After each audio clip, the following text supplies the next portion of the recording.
বোবার শত্রু নেই হয়তো, এটা আমরা আগে ভাবতাম, বাট এখন মনে হয় যে বোবারই আসলে শত্রু বেশি।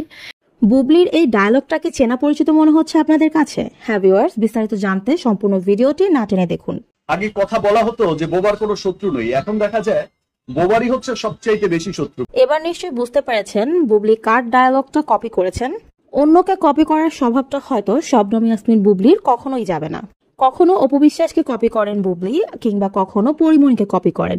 এবার তো স্বয়ং শাকিব খানকেই কপি করেছেন শবনম ইয়াসমিন বুবলি।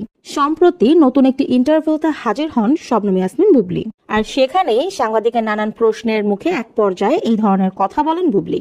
বিভিন্ন রকমের কথার প্রসঙ্গে শাকিব খানের এই ডায়লগটা কপি করে বলেন শবনম ইয়াসমিন বুবলি, হুবহু কপি করেন। সেই ইন্টারভিউতে সাংবাদিক বুবলিকে পরিমণি ও তার দ্বন্দ্ব নিয়ে প্রশ্ন করেন। উত্তরে বুবলি বলেন, যেহেতু আমি চুপ করে থাকি, অনেকেই মনে করেন যে আমি কেন চুপ করে থাকি।